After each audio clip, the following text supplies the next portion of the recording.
So there's this theory going around that men aren't taught to be men, they're taught to not be women. And I agree. The patriarchy teaches men to fear femininity, which makes sense because I'm afraid of baddies.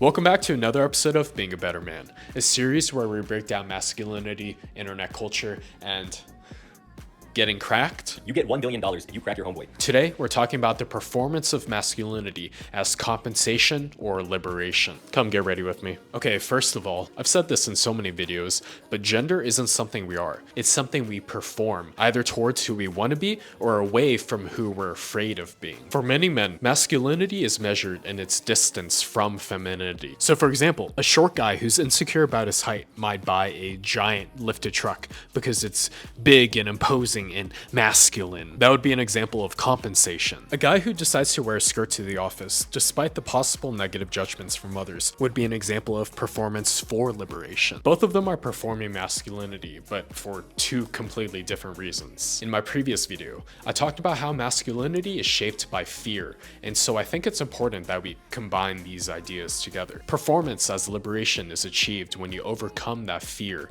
and it is the key to self-actualization. After all, how can you know who you really are if you don't act like who you are? And if you want to hear a deeper dive on this subject, I just uploaded my very first YouTube video essay, and I am just wow. As lame it may sound, I've always wanted to be a YouTuber ever since I was a little kid. And so the fact that I'm finally making the videos that I've been wanting to make / procrastinating on. So please go check it out. Anyways, I hope you have a good night, and remember that